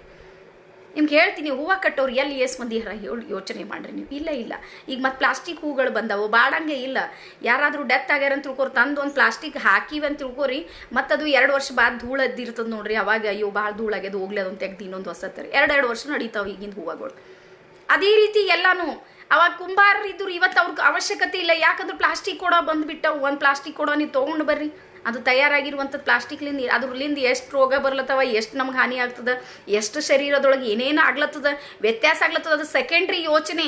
ಆದರೂ ಒಂದು ಕೊಡ ತಂದ್ರೆ 4-5 ವರ್ಷ ಆರಾಮ್ಸೆ ಇದ್ದಿರ್ತದೆ, ಅದ್ರ ಗಡಿಗೆ ಮಾತ್ರ 1 ವರ್ಷ ಇರೋದು ಡೌಟ್. ಹಾಗಾಗಿ ಏನಾಗ್ತಾ ಇದೆ ಅಂದ್ರೆ, ಇವತ್ತು ಮನುಷ್ಯರ ಅವಶ್ಯಕತೆ ಕಡಿಮೆಯಾಗಿ ವಸ್ತುಗಳ ಅವಶ್ಯಕತೆ ಜಾಸ್ತಿ ಆಗಿದೆ. ಅವತ್ತು ಹಂಗಿರಲಿಲ್ಲ, ವಸ್ತುಗಳ ಬೆಲೆ ಇರಲಿಲ್ಲ. ನಿಮ್ಗೆ ಹೇಳ್ತೀನಿ, ಅಕ್ಕ ಒಂದು ಹೊಸ ಸೀರೆ ತೊಗೊಂಡೋಳು, ತಂಗಿ ಏನಾರ ಗಂಡನ ಮನೇಲಿಂದ ಬಂದಳಂದ್ರೆ, ಅಕ್ಕ ಭಾಳ ಚಂದದ ಸೀರೆ ಅಂದ್ರೆ ಇಟ್ಕೊಂಡು ನನ್ನ ಬಲ್ಲಿ ಭಾಳ ತರ್ತಾರೆ ನಿಮ್ಮ ಭೌಜಿ ಅಂತ ಅಕ್ಕಿ ಕೊಟ್ಟಾಕಿ. ನಾನೇ ನಿಮ್ಮ ಮುಂದೆ ಹೇಳ್ತೀನಿ, ಅವತ್ತೊಂದು ಟೈಮ್ ಇತ್ತು ನಮ್ಮ ಮನ್ಯಾಗ. ಮತ್ತು ಅದಕ್ಕೆ ಬಿಟ್ಟರೆ ಇನ್ನೂ 2 ಸೀರೆನೂ ಇರಲಿಲ್ಲ. ಅದ್ರ ತಂಗಿ ಕೇಳಂತ. ಈಗ ನಾವು ಉಲ್ಟಾ ನಾವು ಏನು ಮಾಡ್ತೀವಿ ಅಂದ್ರೆ, 15,000 20,000 ಸೀರೆ ನಾವು ಕಣ್ಣು ಕುಕ್ಕಂಗೆ ಮಾಡಿ ಅವ್ರು ಎದುರಿಗೆ ತೋರಿಸ್ತಿರ್ತೀವಿ. ಅವ್ರಿಗೆ ಒಳಗೆ ಇನ್ನೊಂದಿಷ್ಟು ಕಸಿಸಿ ಆಗ್ಲಕ್ಕೆ ಶುರು ಮಾಡ್ತದೆ, ಇನ್ನೊಂದಿಷ್ಟು ಟೆನ್ಷನ್ ಮಾಡ್ಕೋತಾರೆ. ಯಾಕಂದ್ರೆ ಅವ್ರ ಬಡತನ ಪರಿಸ್ಥಿತಿ ಇರ್ತದೆ, ಅವ್ರಿಗೆ ಫೈನಾನ್ಸಿಯಲ್ ಆಗಿ ಅವ್ರಿಗೆ ಏನೂ ಸಿಗೋದಿಲ್ಲ. ಆದ್ರೂ ಒಳಗೆ ಆಸೆ ಆಕಾಂಕ್ಷೆ ಇರ್ತದೆ. ಹಂಗಂತ 10,000 15,000 ಸೀರೆ ಕೇಳೋಕ್ಕಾಗ್ತದೆ, ಆಗೋದಿಲ್ಲ. ಹಾಗಾಗಿ ಇವತ್ತು ಏನಾಗಿದೆ ಅಂದ್ರೆ, ಒಬ್ರದೊಬ್ರು ಮನೆಯಲ್ಲೇ ಒಬ್ರೊಬ್ರು ಹೊಟ್ಟೆ ಕಿಚ್ಚು ಪಟ್ಕೊಳ್ಳೋದು, ಒಬ್ರೊಬ್ರದ್ದು ಅಸೂಯೆ ಪಟ್ಕೊಳ್ಳೋದು, ಈ ರೀತಿಯ ಸ್ವಭಾವ ನಿರ್ಮಾಣ ಆಗಿದೆ. ಕಾರಣ ಏನು ಅಂದ್ರೆ, ಮನಸ್ಸಿಗಿಂತನೂ ನಾವು ವಸ್ತುಗಳ ಮೇಲೆ ಹೆಚ್ಚಿಗೆ ಫೋಕಸ್ ಮಾಡ್ತಾ ಇದ್ದೀವಿ. ನಮ್ಮ ಎದುರಿನವ್ರ ಮನಸ್ಸು ನೋಯ್ತಾ ಇದೇನಾ ಇಲ್ಲ ನಾವು ಯೋಚನೆ ಮಾಡೋದಿಲ್ಲ. ನಿಮ್ಗೆ ಹೇಳ್ತೀನಿ, ನನ್ನ ಸ್ವಭಾವ, ನನ್ನ ಮನೆಯಲ್ಲಿ ಏನೇ ಹೊಸತರಲಿ ನಾನು ಯಾರಿಗೂ ತೋರಿಸೋದಿಲ್ಲ, ಯೂಸ್ ಮಾಡ್ತೀನಿ ಅಷ್ಟೇ. ನಾನು ಯೂಸ್ ಮಾಡುವಾಗ ಅವ್ರು ನೋಡಲಿ ಅಷ್ಟೇ. ನಮ್ಗೆ ತೋರಿಸಿದ ತಕ್ಷಣಕ್ಕೆ ಅವ್ರಿಗೆ ಖುಷಿ ಆಗ್ತದೆ ಅನ್ನೋದಕ್ಕಿಂತ ದುಃಖ ಹೆಚ್ಚಿಗೆ ಆಗ್ತದೆ. ಯಾಕಂದ್ರೆ ಆ ವಸ್ತು ಅವ್ರ ಹತ್ರ ಇರೋದಿಲ್ಲ. ಇಲ್ಲ ನಾನು ಒಂದು 5 ತೊಲಿ ಬಂಗಾರ ತೊಗೊಂಡಿನಿ, ನನ್ನ ಬಂಗಾರನ ನನ್ನ ಇಡೀ ಓಣಿ ತುಂಬ ತೋರಿಸ್ಕೋತ ಹೋಗಿನಿ ಅಂತ ತಿಳ್ಕೊರು. ಅವರೆಲ್ಲ ಖುಷಿ ಪಡೋದಿಲ್ಲ. ಯಾಕೆ ಪಡೋದಿಲ್ಲ ಅಂದ್ರೆ ಅವ್ರಿಗೆ ಸಿಗೋದಿಲ್ಲ ಪಾಪ. ಹಾಗಾಗಿ ಸುಮ್ಮನೆ ಹಾಕೊಂಡವನ್ನ ಅವ್ರು ನೋಡ್ತಾರೆ, 2 ಪಗಾರವ ನಡೀತದೆ ಹಾಕೊಳ್ಳಿ ಅವ್ರಂತೆ ಬಿಟ್ಟು ಹಾಕ್ತಾರೆ.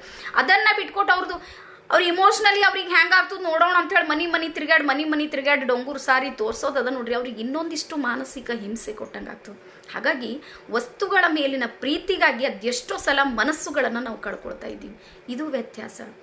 ಸ್ವಾತಂತ್ರ್ಯ ಆದ ನಂತರ ಈ ರೀತಿಯ ಪರಿವರ್ತನೆಗಳು ನಮ್ಮ ಹತ್ರ ಆಗಿವೆ. ಸೊ ಹಾಗಾಗಿ ಇದು ಯಾಕೂ ಗೊತ್ತಿಲ್ಲ, ನನಗೆ ಇದೆಲ್ಲನೂ ಸರಿ ಅನ್ಸೋದಿಲ್ಲ. ನಾನು ಬೆಳೆದಿದ್ದೆ ಹಿಂಗೆ, ಯಾಕೆ ಹಂಗೆ ಬೆಳೆದಿನಂತೂ ನನಗೂ ಗೊತ್ತಿಲ್ಲ. ಆದರೂ ನನಗೆ ಹೆಂಗೆ ಅನಿಸ್ತದೆ, ಇನ್ನೊಬ್ರಿಗೆ ನೋವಾಗುವಂಗೆ ನಾವು ನಡ್ಕೊಳ್ಳೋದೇ ಬೇಡ. ಅವ್ರ ಪಾಡಿಗೆ ಅವ್ರು ಬದುಕಲಿ, ನಾವು ನಮ್ಮ ಪಾಡಿಗೆ ನಾವು ಬದುಕರಿ. ಹೌದು, ನಮ್ಮ ವಸ್ತು ಅವ್ರಿಗೆ ಅವ್ರು ನೋಡಿದ್ರೆ ಇನ್ನೊಂದಿಷ್ಟು ಖುಷಿ ಆದ್ರೆ ನಮಗೆ ಹೆಚ್ಚಿಗೆ ಖುಷಿ ಆಗ್ತದೆ. ಖುಷಿ ಆಗೋದಿಲ್ಲ. ಸೈಕಾಲಜಿ ಯೋಚನೆ ಮಾಡಿರಿ ನೀವು. ಖುಷಿ ಆಗೋದಿಲ್ಲ, ಅವ್ರಿಗೆ ಟೆನ್ಷನ್ ಆಗಿರ್ತದೆ. ಇನ್ನೊಂದಿಷ್ಟು ಮನ್ಯಾಗ ನೆಗಣ್ದೇರಿ ಇರ್ತಾರೆ ಅಂತ ತಿಳ್ಕೊರು. ನನ್ನ ಗಂಡ ಒಂದು 5 ತೊಲಿ ಬಂಗಾರ ತಂದ ನಾನು ಮನೆ ತೋರಿಸ್ ನೀವು, ಇನ್ನೊಂದಿಷ್ಟು ಸಿಟ್ಟು ಬರ್ಲಕ್ಕೆ ಸ್ಟಾರ್ಟ್ ಮಾಡ್ತದೆ ಅವ್ರಿಗೆ. ಅದಕ್ಕಿಂತ ಬೆಟರ್ ಅದಕ್ಕೆ ಸುಮ್ಮನೆ ಹಾಕೋರಿ, ಇಲ್ಲಾಂದ್ರೆ ಅವ್ರಿಗೆ ಹಾಕೊಳಕ್ಕೆ ಒಂದು 2 ದಿನ ಕೊಡ್ರಿ. ಹಾಕೋಲ್ ಒಂದು 2 ದಿನ 8 ದಿನ 1 ತಿಂಗಳು ಹಾಕೋಲಿ, ಏನು ಸೌದು ಹೋಗಲ್ದೇನಿಲ್ಲ. ಅವ್ರು ಖುಷಿ ಆದ್ಮೇಲೆ ಮತ್ತೆ ವಾಪಸ್ ಮನೆ ತೊಗೊಂಡು ಬರ್ರಿ, ಏನಾಗೋದಿಲ್ಲ. ಅಷ್ಟು ಮಾಡೋದಿಲ್ಲ. ಅವ್ರಿಗೆ ಇನ್ನೊಂದಿಷ್ಟು ಬೆಂಕಿ ಹಾಕಿನಾಗ ಮಾಡ್ತಿರ್ತೀವಿ ನಾವು. ಈ ರೀತಿಯ ಮಾಡೋದ್ರಿಂದನೂ ಮನೆ ಒಳ ಜಗಳಗಳು ಇರ್ತಾವೆ ನೋಡ್ರಿ, ಜಾಸ್ತಿ ಆಗ್ಲಕ್ಕೆ ಸ್ಟಾರ್ಟ್ ಮಾಡ್ತಾವೆ. ಹಾಗಾಗಿ ದಯವಿಟ್ಟು ಹೇಳ್ತೀನಿ, ಇನ್ನೊಬ್ರಿಗೆ ಮನಸ್ಸಿಗೆ ನೋವಾಗಂಗೆ ನಡ್ಕೊಳ್ಳೋದು ಬೇಡ. ಭಾಳ ಸಲ ಅನಿಸಿರ್ತದೆ, ಭಾಳ ಸಲ ನಮಗೂ ಏನೋ ಗೊತ್ತಾಗೋದಿಲ್ಲ, ಆದರೂ ಸಮೇತ ಪರಿವರ್ತನೆ ಆಗಬೇಕು ಅನ್ನುವಂಥದ್ದು. ಆಮೇಲೆ ಅವತ್ತಿನ ಕಾಲ ಹೆಂಗಿತ್ತು ಅಂದ್ರೆ ಅಡ್ಜಸ್ಟ್ಮೆಂಟ್ ಈಸ್ ಡೆವಲಪ್ಮೆಂಟ್. ಎಲ್ಲದರ ಜೊತೆಗೆ ಹೊಂದಾಣಿಕೆ ಮಾಡ್ಕೊಳ್ಳೋದು. ಸೊಸಿ ಹೆಂಗಿದ್ರು ಹೊಂದಾಣಿಕೆ ಮಾಡ್ಕೊಳ್ಳೋದು, ಮಗ ಹೆಂಗಿದ್ರು ಹೊಂದಾಣಿಕೆ ಮಾಡ್ಕೊಳ್ಳೋದು, ಇಲ್ಲ ಅತ್ತೆ ಹೆಂಗಿದ್ರು ಅಡ್ಜಸ್ಟ್ ಮಾಡ್ಕೊಳ್ಳೋದು, ಮಾವ ಹೆಂಗಿದ್ರು, ಎಲ್ಲರ ಜೊತೆಗೆ ಹೊಂದಾಣಿಕೆ ಅನ್ನುವಂಥದ್ದು ಒಂದು ಮೂಲ ಮಂತ್ರ ಇತ್ತು. ನಿಮ್ಗೆ ಹೇಳ್ತೀನಿ, ಒಂದು ಹೆಣ್ಮಗಳಿಗೆ ಮದುವೆ ಮಾಡಿ ಕೊಡುವಾಗ ಅವಳಿಗೆ ಒಂದೇ ಮಾತು ಹೇಳೋದು, ನಿಂದು ಏನಿದ್ರು ನೀ ಅಲ್ಲೇ ಬದುಕಬೇಕು, ಹೆಂಗೆ ಬದುಕ್ತಿ ಗೊತ್ತಿಲ್ಲ ಅನ್ನುವಂಥ ಮಾತನ್ನು ಹೇಳಿ ಕಳಿಸ್ತಿರೋ ತಂದೆ ತಾಯಿ. ಅಲ್ಲಿ ಏನಿದ್ರು ಅವಳು ಅಡ್ಜಸ್ಟ್ಮೆಂಟ್ ಮಾಡ್ತಾ ಅವರೆಲ್ಲರನ್ನ ಇಮೋಷ್ನಲಿಯಾಗಿ ತನ್ನ ಕಾರ್ಯದ ಮೇಲೆ ಅಥವಾ ತಾನು ಮಾಡೋ ಕೆಲಸದ ಮೇಲೆ ಎಲ್ಲರ ಮನಸ್ಸನ್ನು ಗೆದಿಯೋದಕ್ಕೆ 1 ವರ್ಷ 2 ವರ್ಷ 3 ವರ್ಷ ಹತ್ತಿದ್ದಕ್ಕೆ. ಆ ನಂತರ ಅವರು ಬೇರೆ ಉರ್ದುಳು ಒಂದ್ಸಲ ಅಂದ್ರೆ ಎಲ್ಲಾನು ಮಾಲಕ್ಕೆ ಅವಳೇ ಆಗ್ತಿಳು. ಇವತ್ತು ಏನಾಗಿದೆ ಅಂದ್ರೆ ಅವ್ರು ಏನರ ಅಂದ್ರಲ್ಲ, ಮಗ ಫೋನ್ ಮಾಡಿ, ಅವ್ರು ಪೊಲೀಸ್ ಜೀಪ್ ತೊಗೊಂಡೇ ಹೋಗಿರ್ತಾರೆ. ಮಗಳು ಟೆನ್ಷನ್ ಮಾಡ್ಕೊಂಡಿರ್ತಾಳೆ, ಏನೋ ಒಂದು ಮಾತು ಬಂದಿರ್ತದೆ, ಆಕೆ ಫೋನ್ ಮಾಡಿರ್ತಾಳೆ, ಇವ್ರು ತಯಾರಾಗೆ ಇರ್ತಾರೆ. ಇವ್ರು ಪೊಲೀಸ್ ಜೀಪ್ ತೊಗೊಂಡು ಅವ್ರ ಮನೆಗೆ ಹೋಗಿ ಅವರಿಗೆಲ್ಲ ಹೇಳ್ಕೊಂಡು ತಂದು ಹೊಡಿ ಎಲ್ಲ ಮಾಡ್ತಾರೆ. ಮಗಳದ್ದೇನು ಗತಿ ಆಯ್ತದೆ ಹೇಳೋಕ್ಕಾಗೋದಿಲ್ಲ. ಹಾಗಾಗಿ ಹೇಳ್ತೀನಿ ನಿಮ್ಗೆ, ಅಡ್ಜಸ್ಟ್ಮೆಂಟ್ ಅಂತ ಏನದ ನೋಡ್ರಿ, ಅದು ಬಹಳಷ್ಟು ಇಂಪಾರ್ಟೆಂಟ್ ಇದೆ ಜೀವನದಲ್ಲಿ. ಹೊಂದಾಣಿಕೆ ಬಹಳ ಇಂಪಾರ್ಟೆಂಟ್ ಅದ ನೋಡ್ರಿ. ನಾವು ಹೊಂದಾಣಿಕೆ ಮಾಡ್ಕೊಳ್ಳಿಲ್ಲ ಅಂತ ತಿಳ್ಕೊರಿ, ಬಹಳ ಅಲ್ಲೋಲ ಆಗ್ಬಿಡ್ತದೆ. ಹಂಗಂತ ಎಲ್ಲ ಕ್ಷೇತ್ರದಲ್ಲಿ ನಮಗೆ ಬೇಕಾದವ್ರಿಗೆ ಸಿಗ್ತಾರೇನು ಹೇಳ್ರಿ ನೀವು. ನಂದು ಎಕ್ಸ್ಪೀರಿಯನ್ಸ್ ಹೇಳ್ತೀನಿ. ನಾನು ಎಲ್ಲೇ ಕಾಲಿಟ್ಟು ನೋಡ್ರಿ, ಅಲ್ಲಿ ನನ್ನ ವಿರುದ್ಧ ಒಬ್ಬರು ಸಿಕ್ಕಾರೆ. ನಾನು ಸಿಗ್ತಾರೆ, ನಿಮಗೂ ಸಿಗ್ತಾರೆ. ನೀವು ಎಲ್ಲಿ ಜಾಬ್ ಮಾಡ್ತೀರಿ ನೋಡ್ರಿ, ಅಲ್ಲಿ ಒಂದು ಪ್ರಾಣಿ ಹಿಂಗೆ ಇರ್ತದ, ನಿಮಗೂ ಅವ್ರಿಗೆ ಆಗೋದಿಲ್ಲ ನೋಡ್ರಿ. ಬೇಕಾದ್ರೆ ಯೋಚನೆ ಮಾಡ್ರಿ, ಎಲ್ಲಿ ಜಾಬ್ ಮಾಡ್ತೀರಿ ಅಲ್ಲಿ. ಆಮೇಲೆ ಮನೆ ಇದು ನೋಡ್ರಿ, 4 ಮನೆಯಾಗ 1 ಮನೆಯ ಹಿಂಗೆ ಇರ್ತದೆ, ಅವ್ರಿಗೆ ನಮ್ಗೆ ನೋಡಿದ್ರೆ ಆಗೋದಿಲ್ಲ. ಮನೆಯೊಳಗೆ ನಮ್ಮ ಸ್ವಂತ ಮನೆಯೊಳಗೆ ಒಂದು 8 ಜನ ಇದ್ದೀವಿ ನೋಡ್ರಿ, ಆ 8 ಜನರಾಗ ಒಬ್ರು ಹಿಂಗೆ ಇರ್ತಾರೆ, ಅವ್ರಿಗೆ ನಮ್ಗೆ ಆಗೋದಿಲ್ಲ. ಹಾಗಾಗಿ ವೈರುಧ್ಯಗಳು ಸಹಜವಾಗಿ ಬರ್ತಾವೆ. ಅದನ್ನು ಅನುಸರಿಸಿಕೊಂಡು ಹೋಗೋದು ಕಲಿಸ್ಬೇಕು ನಾವು. ಸ್ವಾತಂತ್ರ್ಯ ಪೂರ್ವದಲ್ಲಿ ಏನಿತ್ತು ಅಂದ್ರೆ ಅಡ್ಜಸ್ಟ್ಮೆಂಟ್ ಇತ್ತು. ಹೆಂಗಿದ್ರು ಬದುಕರಿ, ನಂದೇ ಅನ್ಕೊಂಡು ಬದುಕರಿ. ಮತ್ತೆ ಮುಂದೆ ಸುಖ ಸಿಗ್ತದಂತ ಇಡೀ ಜೀವನ ಕಷ್ಟಪಡೋ ಜನ ಅವರು. ಇವತ್ತು ನಮ್ಗೆ ಹೀಗೆ ಬೇಕು, ರೀಸೆಂಟ್ಲಿ ಬೇಕು. ಈಗ ನಿಮ್ಗೆ ಹೇಳ್ತೀನಿ, ಅದು ಎಂಥ ಒಂದು ಗಡಿಬಿಡಿ ಆಗ್ಯದಂದ್ರೆ ನನಗಂತೂ ಈಗೀಗ ಅನಿಸ್ಲತ್ತದ. ಬರ್ತಾ ಇಂಥದ್ದೊಂದು ಟೆಕ್ನಾಲಜಿ ಬಂದಿರ್ತದ. ಇವತ್ತು ಮಗು ಗರ್ಭದಾಗ ಮೂಡ್ತು ಅಂತ ತಿಳ್ಕೊರ್ 3 ದಿನ ಬಾದ ಅದು ಹೊರಗೆ ಬರಬೇಕು. 9 ತಿಂಗಳದು ಹೆಂಗೆ ಮಾಡ್ತೀರಿ, ಎಲ್ಲ ಮಷಿನ್ ಹಚ್ಚೆ ಮಾಡ್ರಿ. ನೀವು ಅದು ಏನು ಮಾಡ್ತೀರಿ, ಅದು ಕಾಲು ಕೈ ಎಲ್ಲ ನಿರ್ಮಾಣ ಮಾಡಿರಿ, ಮಾಡೋ ಮಗು ಹೊರಗೆ. ಅಷ್ಟೊಂದು ತಾಳ್ಮೆ ಇಲ್ಲದಂಥ ಪರಿಸ್ಥಿತಿಯನ್ನು ಮಾಡ್ಕೊಂಡ್ಬಿಟ್ಟಿವಿ. ಜೊತೆ ಕಂಡೀಷನ್ಸ್ಗಳು ಜಾಸ್ತಿ ಆಗ್ಯಾವ ನಮ್ದು. ನಾವು ಯಾರ ಜೊತೆಗೆ ಹೊಂದಾಣಿಕೆ ಮಾಡ್ಕೊಳ್ಳೋದಿಲ್ಲ, ಆದರೆ ಎಲ್ಲರೂ ನಮ್ಮ ಜೊತೆಗೆ ಮಾಡ್ಕೊಳ್ಬೇಕನ್ನುವಂಥ ಕಂಡೀಷನ್ ಇಟ್ಕೊಳ್ಳತ್ತಿದ್ದೀವಿ. ಅದು ಸಾಧ್ಯ ಇಲ್ಲ. ಅದಕ್ಕೆ ದೇನಾ ಹಿ ಲೇನಾ ಹೇ ಅನ್ನುವಂಥ ಮಾತು ಓಂ ಶಾಂತಿ ಒಳಗೆ ಹೇಳ್ತಾರೆ. ನೀನು ಪ್ರೀತಿ ಕೊಡು, ಅದೇ ವಾಪಸ್ ಬರ್ತದೆ. ನೀವು ವಾತ್ಸಲ್ಯ ಕೊಡು, ಅದೇ ವಾಪಸ್ ಬರ್ತದೆ. ದೇನಾ ಹಿ ಲೇನಾ ಹೇ, ಏನು ತೊಗೊಂಬದಂತ ಇಲ್ಲ, ಮೊದಲು ಏನು ಕೊಡ್ತೀವಿ ನೋಡ್ರಿ ಅದೇ ವಾಪಸ್ ಬರ್ತದೆ. ನಾನು ದ್ವೇಷ ಅಸೂಯೆಗಳನ್ನು ಕೊಡ್ತಾ ಇದ್ದೀನಿ, ಆ ಕಡೆಯಿಂದ ಪ್ರೀತಿ ಬರಬೇಕು ಅಂದ್ರೆ ಬರೋದಿಲ್ಲ. ಪ್ರಕೃತಿನೇ ನಿಯಮ ಹಂಗೆ ಅದ, ಕ್ರಿಯೆಗೆ ಪ್ರತಿಕ್ರಿಯೆ ಅದ. ಹಾಗಾಗಿ ನನಗೆ ಏನು ಬೇಕಂತ ಅದ ನೋಡ್ರಿ ಇಚ್ಛೆ, ಅದನ್ನು ಕೊಡೋದಕ್ಕೆ ಕಲೀರಿ ಅನ್ನುವಂಥ ಮಾತನ್ನು ಬರ್ತದೆ. ಜೊತೆಗೆ ಅವಾಗ ಏನಿತ್ತು ಅಂದ್ರೆ ಮೈ ಮುರಿದು ಕೆಲಸ ಮಾಡೋದಿತ್ತು. ಕಾಯಕಕ್ಕೆ ಭಾಳಷ್ಟು ಮಹತ್ವ ಇತ್ತು. ನಿಮ್ಗೆ ಹೇಳ್ತೀನಿ, ಇವತ್ತು ಏನು ಉಳಿದದು ಎಲ್ಲ ಸ್ಮಾರ್ಟ್ ವರ್ಕ್ ಉಳಿದು. ನಾನು ನಿಮ್ಮ ಮುಂದೆ ಕುಂತೀನಿ ನೋಡಿ, ಸ್ಮಾರ್ಟ್ ವರ್ಕಿಗೆ. ಒಂದು ವೇಳೆಕಿದು ಈ ಕೊರೋನಾಕ್ಕಿಂತ ಮುಂಚೆ ಒಂದು ಉಪನ್ಯಾಸಕ್ಕೆ 1 ವಾರ ಪ್ರಾಕ್ಟೀಸ್ ಮಾಡ್ತಿದ್ದೆವು ನಾವೆಲ್ಲ. ಯಾಕಂದ್ರೆ ಪಬ್ಲಿಕ್ ಎದ್ರಿಗೆ ಮಾತಾಡಬೇಕು ಅನ್ನುವಂಥದ್ದು. ಅವರನ್ನು ಫೇಸ್ ಟು ಫೇಸ್ ಮಾಡಬೇಕಾಗಿತ್ತು ನಮಗೆಲ್ಲರಿಗೂ. ರಂಗ ಮಂದಿರದ ಮೆಟ್ಟಿಲುಗಳನ್ನು ಹತ್ತುವಾಗ ಕಾಲೊಳಗೆ ಅದು ಎಷ್ಟು ಸಲ ಬಂದಿತ್ತು ಅಂತ ನಮ್ಮಂಥವ್ರಿಗೆ ಕೇಳಿ ನೋಡ್ರಿ ಹೇಳ್ತಾರೆ. ಇವತ್ತು ಆರಾಮ್ ರಿಲ್ಯಾಕ್ಸ್ ಮೈಂಡ್, ಯಾಕಂದ್ರೆ ಸ್ಮಾರ್ಟ್ ವರ್ಕ್ ಮಾಡೋದಕ್ಕೆ ಕಲ್ತ್ಬಿಟ್ಟಿವಿ. ಇದು ಹೋಗಿ ಎಲ್ಲಿ ಮುಟ್ತದೋ ನನಗಂತೂ ಗೊತ್ತಿಲ್ಲ. ಹಾಗಾಗಿ ಅವತ್ತಿನ ಜನ ಏನಿದ್ರು ಅಂದ್ರೆ ಹಾರ್ಡ್ ವರ್ಕ್ ಮಾಡ್ತೀರಿ. ನೀವು ನೋಡ್ರಿ, ಸ್ವಾತಂತ್ರ್ಯವನ್ನು ತರುವಂಥ ಕಾಲಕ್ಕೆ ಅದು ಎಷ್ಟು ಬಲಿದಾನಗಳಾದವು. ನಿಮ್ಗೆ ಹೇಳ್ತೀನಿ, ಭಗತ್ ಸಿಂಗ್ ಜೈಲಿಗೆ ಹೋಗುವಂಥ ಸಂದರ್ಭದೊಳಗೆ ಏನಾಯಿತು ಅಂದ್ರೆ 4 ಜನರನ್ನು ಮಾತ್ರ ಅವರು ಆಯ್ಕೆ ಮಾಡಿರ್ತಾರೆ. ನಿಮ್ಗೆ ಗೊತ್ತಿರಲಿ, ಭಗತ್ ಸಿಂಗು ಸುಖದೇವ್ ಅವ್ರು 4 ಜನ ಟೀಮ್. ಉಳಿದವರೆಲ್ಲ ಏನಿರ್ತಾರೆ ನೋಡ್ರಿ, ಉಳಿದವ್ರಿಗೆಲ್ಲಾನು ಸಮೇತ ಅವ್ರ ಜೊತೆಗೆ ಹೋಗ್ಬೇಕಂತೇಳಿ ಬಹಳಷ್ಟು ಇಚ್ಛಾಶಕ್ತಿ ಇದ್ದಿರ್ತದೆ. ಅದ್ರ ಕೆಲವೊಂದು ಕುಂದುಕೊರತೆ ಕಾರಣಕ್ಕಾಗಿ ಅವ್ರು ಏನು ಮಾಡ್ತಾರಂದ್ರೆ ಬಿಟ್ಟು ಹಾಕ್ತಾರೆ. ಅದರಲ್ಲಿ ಒಂದು ಪಾತ್ರ ಬರ್ತದೆ ಸುಖದೇವ್ಗೆ ಮೊದಲು ಏನು ಮಾಡ್ತಾರಂದ್ರೆ ರಿಜೆಕ್ಟ್ ಮಾಡ್ತಾರಂತ, ನೀನು ಜೈಲಿಗೆ ಹೋಗಂಗಿಲ್ಲ, ಜೈಲಿಗೆ ಹೋಗ್ಬೇಕಂತ ಇರ್ತದೆ. ಸ್ವಾತಂತ್ರ್ಯಕ್ಕಾಗಿ ಜೈಲಿಗೆ ಹೋಗಿ ಅಲ್ಲಿಂದ ವ್ಯವಸ್ಥೆಯನ್ನು ಸರಿಪಡಿಸ್ಬೇಕಂತ ಒಂದು ಗುರಿ ಇಟ್ಕೊಂಡಿರ್ತಾರೆ ಎಲ್ಲ ನಾಯಕರು. ಇಲ್ಲಿ ಸುಖದೇವ್ಗೆ ಜೈಲಿಗೆ ಹೋಗ್ಬೇಕಿರ್ತದೆ. ಬ್ರಿಟಿಷರ ವಿರುದ್ಧ ಹೋರಾಟ ಮಾಡಿ ನಾನು ಜೈಲಿಗೆ ಹೋಗ್ಬೇಕು, ಅಲ್ಲಿನ ವ್ಯವಸ್ಥೆಯನ್ನು ತಿಳ್ಕೊಂಡು ಬರ್ಬೇಕಂತ ಸುಖದೇವ್ ಎಲ್ಲದಕ್ಕೂ ಮುಂಚೂಣಿಯಲ್ಲಿ. ಅದರಲ್ಲಿ ಸಮಸ್ಯೆ ಏನಾಗಿರ್ತದಂದ್ರೆ ಸುಖದೇವ್ಗೆ ಇಂಗ್ಲೀಷ್ ಬರೋದಿಲ್ಲ, ಬ್ರಿಟಿಷರಿಗೆ ಇಂಗ್ಲೀಷ್ ಬರ್ತದೆ. ಈಗ ಬ್ರಿಟಿಷರು ಏನು ಭೀ ಮಾಡ್ತಾರಂದ್ರೆ ಸುಖದೇವ್ಗೆ ಗೊತ್ತಾಗೋದಿಲ್ಲ. ಅದಕ್ಕೆ ಸುಖದೇವ್ಗೆ ಏನು ಮಾಡ್ತಾರಂದ್ರೆ ರಿಜೆಕ್ಟ್ ಮಾಡ್ತಾರಂತವ್ರು, ನಿಂಗೆ ಇಂಗ್ಲೀಷ್ ಬರೋದಿಲ್ಲ, ನೀನು ಹೊರಗೆ ಹೋಗುವಂತ. ನಿಮಗೆ ಹೇಳ್ತೀನಿ, ಅದು ಎಂಥ ಚಾಲೆಂಜನ್ನು ಸುಖದೇವ್ ತೊಗೊಂಡು ಬಿಡ್ತಾರಂದ್ರೆ ಕೇವಲ 25 ದಿನಗಳಲ್ಲಿಯೇ ಇಂಗ್ಲೀಷ್ ಕಲಿತಾರಂತ ಆ ಕಾಲಕ್ಕೆ. ಯಾವ ಕಾರಣಕ್ಕಾಗಿ? ಸುಖಕ್ಕಾಗಿನ ಇಲ್ಲ, ದೇಶದ ಸ್ವಾತಂತ್ರ್ಯಕ್ಕಾಗಿ ಆ ಬ್ರಿಟಿಷರ ಗುಟ್ಟನ್ನು ತಿಳಿದುಕೊಳ್ಬೇಕು. ಸುಖದೇವ್ಗೆ ಇಂಗ್ಲೀಷ್ ಬರಲ್ಲ ಅಂತೇಳಿ ಬ್ರಿಟಿಷರಿಗೆ ಗೊತ್ತದ, ಆದ್ರೂ ನಾ ಇಂಗ್ಲೀಷನ್ನು ತಿಳ್ಕೊಂಡು ಬಂದು ನಮ್ಮ ಜನರಿಗೆ ಅದ್ರ ಮಾಹಿತಿ ಕೊಟ್ಟು ಅವ್ರ ವಿರುದ್ಧ ಹೋರಾಟವನ್ನು ಮಾಡೋರಿಗೆ ಒದ್ದು ಹೊರಗೆ ಹಾಕಬೇಕು ಅಂತೇಳಿ ಸುಖದೇವ್ ಕೇವಲ 22-23 ದಿನದಲ್ಲಿನೇ ಇಂಗ್ಲೀಷನ್ನು ಕಲ್ತಿರಂತ. ಇವತ್ತು ನೋಡ್ರಿ, ನೀವು ಒಂದು IAS IPS ಮಾಡಬೇಕಾಗ್ಯದಂತ ತಿಳ್ಕೊರು, ಮಿನಿಮಮ್ 6ರಿಂದ ಒಂದು ವರ್ಷ ಬೇಕು, 6 ತಿಂಗಳಿಂದ 1 ವರ್ಷ. ನನಗೆ ಕೇಳ್ರಿ, 3 ತಿಂಗಳು ಮಾಡಿ ಇಂಗ್ಲೀಷ್ ಇನ್ನೂ ನನಗೆ ಕರೆಕ್ಟಾಗಿ ಬರೋದಿಲ್ಲ ಅಂದರೆ ಅದೆಂಥ ಪ್ರಯತ್ನವಾದಿಗಳು ಅವತ್ತಿದ್ದರು. ಇವತ್ತು ನಾವೆಲ್ಲ ಬರೀ ಸ್ಮಾರ್ಟ್ ವರ್ಕ್ ಮಾಡ್ಲಕ್ಕ ಎಲ್ಲ ಬಟನ್ದೊಳಗೆ ಬಂದದ್ದು. ಒಂದು ಬಟನ್ದೊಳಗೆ ಬಂದದ್ದು ನೋಡ್ರಿ. ಸಂಬಂಧಗಳು ಯಾವತ್ತು ಬಟನ್ ಆದವು ಅಂತ ತಿಳ್ಕೊರಿ ಮುಗಿದು ನೋಡ್ರಿ ಕತಿ. ನಿಮ್ಗೆ ಹೇಳ್ತೀನಿ, ನಿಜವಾಗೂ ಹಿಂಗೂ ಆಗ್ಬೋದು. ಈಗ ಆಗ್ಲತ್ತ ನೋಡ್ರಿ, ಗಂಡ ಅಮೇರಿಕಾದೊಳಗೆ ಇರ್ತಾನೆ, ಹೆಂಡತಿ ಭಾರತದೊಳಗೆ ಇರ್ತಾಳೆ, ಲ್ಯಾಪ್ಟಾಪ್ ಮೇಲೆ ಅವ ಅಲ್ಲಿ ಇರ್ತಾನೆ, ಈಕೆ ಇಲ್ಲಿ ಕುಂತಿರ್ತಾಳೆ. ಅವ್ರಿಬ್ಬರದ್ದು ಏನು ಮಾಡ್ತಾರೆ, ಎಂಗೇಜ್ಮೆಂಟ್ ಮಾಡುವಂಥದ್ದು ಈಗ ಒಂದು ವರ್ಷದ ಹಿಂದೆ ನಾವು ನೋಡಿ. ಇದು ಹಿಂಗೂ ಆಗ್ಬೋದು, ಆಗೋದಿಲ್ಲ ಅಂತೇನಿಲ್ಲ. ಹಾಗಾಗಿ ಹೇಳ್ತೀನಿ, ಅದು ಎಷ್ಟು ನಾವು ಮನುಷ್ಯರ ಜೊತೆಗೆ ಬೆರೀತಾ ಇರ್ತೀವಿ ನೋಡ್ರಿ, ಮನುಷ್ಯರ ಜೊತೆಗಿನ ಕಾಂಟ್ಯಾಕ್ಟ್. ಅದಕ್ಕೆ ಮಾನವ ಸಮಾಜ ಜೀವಿ. ಸಮಾಜವನ್ನು ಬಿಟ್ಟು ಬದುಕ್ತಾ ಇದ್ದೀವಿ ನಾವು. ನಮ್ಮ ಮನಸ್ಸು ಯಾಕೆ ಹಂಗಾಗ್ತಾ ಇದೆ ಗೊತ್ತಿಲ್ಲ. ಅದಕ್ಕೆ ಈ ಎಲ್ಲ ಒಂದು ವೇಳೆಗೆ ಈ ಟೆಕ್ನಾಲಜಿ ಏನಾದರೂ ಇರ್ತಿರ್ಲಿಲ್ಲ ಅಂತ ತಿಳ್ಕೊರೆ ನಾವು ಏನಾಗ್ಬಿಡ್ತಿದ್ದೇವೆ ನಮ್ಗೆ ಗೊತ್ತಿಲ್ಲ. ಹಾಗಾಗಿ ಮನುಷ್ಯನೊಂದಿಗೆ ಹೊಂದಾಣಿಕೆಯನ್ನು ಮಾಡಿಕೊಂಡು ಬದುಕಬೇಕು ಅನ್ನುವಂಥದ್ದು ಅವತ್ತಿನ ಜನನೇ ನಮಗೆ ಕಲಿಸಿದ್ರು. ಆಮೇಲೆ ಇನ್ನೂ ಒಂದು ಯಾವ್ದು ಬರ್ತದಂದ್ರೆ, ಈಗ ರೈತರು ಏನಾರ ನೋಡ್ರಿ ನಮ್ಮ ದೇಶದ್ದು, ಅವ್ರು ರೈತರಿಗೆ ಏನು ಮಾಡ್ತಿರಂದ್ರೆ ಎಲ್ಲವನ್ನ ಸ್ವಯಂ ಆಗಿ ನಿರ್ಮಾಣ ಮಾಡ್ತಿರು. ಎಲ್ಲ ಬೆಳೆಗಳನ್ನು ಸಮೇತ ಒಂದು ಬ್ಯಾಳಿ ಹೊಡಿಬೇಕಂದ್ರೂ ಅದ್ರ ಬೀಜ ಬಿತ್ತೋದ್ರ ಹಿಡ್ಕೊಂಡು ಬ್ಯಾಳಿ ಹೊಡೆಯೋ ತನಕ 1 ವರ್ಷದ ಕೆಲಸ ಇರ್ತಿತ್ತು. ಈಗ ಏನಾಗ್ಯದ, ಪ್ರತಿಯೊಂದನ್ನು ಮಷಿನರಿ ತಂದು ಅಲ್ಲಿರುವಂಥ ಕ್ವಾಲಿಟಿ ಏನಿರ್ತದೆ ನೋಡ್ರಿ, ನಿಜವಾದ ಸತ್ವ ಇರ್ತದೆ ನೋಡ್ರಿ, ಆ ಸತ್ವಗಳಿಲ್ಲದಂಥ ಆಹಾರಗಳನ್ನು ಸಮೇತ ನಾವು ಊಟ ಮಾಡ್ತಾ ಇದ್ದೀವಿ. ಹಾಗಾಗಿ ಮನುಷ್ಯ ಪ್ರಯತ್ನ ಮಾಡದ ಹೊರತಾಗಿ ಯಾವುದೇ ಪರಿವರ್ತನೆಗಳು ಸಾಧ್ಯ ಇಲ್ಲ. ಆಮೇಲೆ ಹೇಳಿದರೆ ಕುಲಕಸುಬುಗಳು ಅವತ್ತು ಅನಿವಾರ್ಯ ಇದ್ದು, ಇವತ್ತು ಅನಿವಾರ್ಯ ಇಲ್ಲ. ಸುಮ್ಮನೆ ಅಡ್ಡೆಸರು ಹಾಕ್ಬಿಟ್ಟವು. ನಿಮ್ದು ಹೇಳ್ತೀನಿ, ಈಗ ಶ್ರೀದೇವಿ ಹೂಗಾರ್ 1 ಹೂವು ಕಟ್ಲಕ್ಕೆ ಹೇಳ್ರಿ, 1 ಬರಲ್ಲ ನನಗೆ. ಸುಮ್ಮನೆ ಏನಾಗ್ಯದಂದ್ರೆ ಪ್ಯಾಷನ್ ಆಗಿಬಿಟ್ಟದು ನಮ್ದು. ಅಡ್ಡೆಸರುಗಳು ಏನವ ನೋಡ್ರಿ, ಕುಲ ಕಸುಬುಗಳು. ನನಗೆ ಒಂದೊಂದ್ಸಲ ಅನಿಸ್ತದೆ, ಒಬ್ರಿಗಾದ್ರೂ ತಯಾರು ಮಾಡ್ಬೇಕು ನಮ್ದು. ಅದು ಕಸುಬು ಮರ್ತು ಹೋಗ್ತಾರಿಲ್ಲಂದ್ರು. ಸಮಾಜಕ್ಕೆ ಅದರದ ಅವಶ್ಯಕತೆ ಇದೆ, ಒಬ್ಬರಾದ್ರೂ ಮಾಡ್ಬೋದು. ನಿಮ್ಗೆ ಹೇಳ್ತೀನಿ, ಯಾರು ಅದನ್ನು ಹಿಡಿದು ಮಾಡ್ತಾ ಇದ್ದಾರೆ ನೋಡ್ರಿ, ಇವತ್ತು ಭಾರಿ ಒಂದು ಲೆವೆಲ್ದೊಳಗರ. ನಿಮ್ಗೆ ಹೇಳ್ತೀನಿ, ಬಹಳಷ್ಟು ಮುಂದುವರೆದು ಹೋಗ್ತಾ ಇದ್ದಾರೆ. ಹಾಗಾಗಿಯೇ ಸಮೇತ ನಾವು ನಮ್ಮತನವನ್ನು ಬಿಟ್ಟು ಇನ್ನಾವುದೋ ಹುಡುಕಾಟ ಮಾಡ್ತೀವಿ, ಇನ್ನಾರೋ ಬಂದು ನಮ್ಮ ಕೆಲಸವನ್ನು ಮಾಡಿ ಅವ್ರ ಬದುಕನ್ನು ಕಟ್ಕೊಳ್ತಾ ಇದ್ದಾರೆ. ಹಾಗಾಗಿ ಕಸುಬುಗಳು ನಮ್ಮ ಬದುಕಿಗೆ ಬಹಳಷ್ಟು ಅಗತ್ಯ. ಅದಕ್ಕಾಗಿ ನನಗೆ ಭಾಳ ಸಲ ನಮ್ಮ ಊರಿಗೆ ಹೋದಂತ ತಿಳ್ಕೊರು 4 ಹೂವು ತೊಗೊಂಡು ಕಟ್ಲಾಕ್ ಶುರು ಮಾಡ್ತೀನಿ. ಯಾಕಂದ್ರೆ ನೆನಪು ಹೋಗಬಾರ್ದು, ಅಹಂಕಾರ ಬರಬಾರ್ದು. ಅಂದ್ರೆ ನೆಲದೊಂದಿಗೆ ನಮ್ಮದು ಸಂಬಂಧ ಇಟ್ಕೋಬೇಕು. ಈ ನೆಲದ ಗುಣ ಅಂತ ಇರ್ತದೆ ನೋಡ್ರಿ, ಆ ಗುಣ ಇದ್ರೆ ಮಾತ್ರ ನಮ್ಮ ಒಳಗೆ ಅಹಂಕಾರ ಬರೋದಿಲ್ಲ. ಇಲ್ಲಾಂದ್ರೆ ಅಹಂಕಾರ ಬರೋದಕ್ಕೆ ಏನು ಭಾಳ ಸಮಯ ಹತ್ತೋದೇ ಇಲ್ಲ. ಹಾಗೆ ಅವತ್ತಿನ ಕಾಲ ಏನಿತ್ತಂದ್ರೆ ವ್ಯಕ್ತಿ ಮಹತ್ವ ಇತ್ತು. ಅಕ್ಕ ಬೇಕು ಅಂತ ಭಾವಗೆ ಅಡ್ಜಸ್ಟ್ಮೆಂಟ್ ಮಾಡ್ಕೊಳ್ಳೋದು. ಅವ್ನು ಏನಂದ್ರೂ ನಡೆಯುತ್ತದೆ, ಇದು ಮಾತ್ರ ನಡೀತದೆ. ಮಗ ಬೇಕಂತೇಳಿ ಸೊಸೆಯನ್ನು ಅನುಸರಿಸ್ಕೊಂಡು ಹೋಗೋದು. ಈ ರೀತಿ ವ್ಯಕ್ತಿ ಮಹತ್ವ ಇತ್ತು ಆವಾಗ. ಈಗ ವ್ಯಕ್ತಿಗಳ ಅಗತ್ಯ ಇಲ್ಲ, ನಮಗೇನಾಗತ್ತೆ ಇದ್ರೂ ದುಡ್ಡಿನ ಅಗತ್ಯ ಆಗ್ಬಿಟ್ಟದು. ಅದೆಲ್ಲವನ್ನ ಆ ಸ್ಥಾನ ಯಾರು ಆಕ್ರಮಣೆ ಮಾಡ್ಕೊಂಡಾರಂದ್ರೂ ದುಡ್ಡು ಆಕ್ರಮಣ ಮಾಡ್ಕೊಂಡೋದು. ಹಂಗಂತ ನಾನು ದುಡ್ಡು ಗಳಿಸ್ಬಾರ್ದು ಅಂತಿಲ್ಲ. ನಿಮ್ಮ ಎದುರು ಕುಂತೀನಿ ನೋಡ್ರಿ, ನಾನು ಭಾಳ ದೊಡ್ಡ ಕನಸುಗಾರಳು. ಅದಕ್ಕೆ ಎಷ್ಟು ಬೇಕಂತ ನೋಡ್ರಿ ಅಷ್ಟು 100% ಗಳಿಸ್ತೀನಿ. ಅದ್ರ ಜೊತೆಗೆ ನಾನು ಸಂಬಂಧಗಳನ್ನು ಗಳಿಸ್ತೀನಿ. ಇದು ನಮ್ಮ ಚಾಲೆಂಜ್.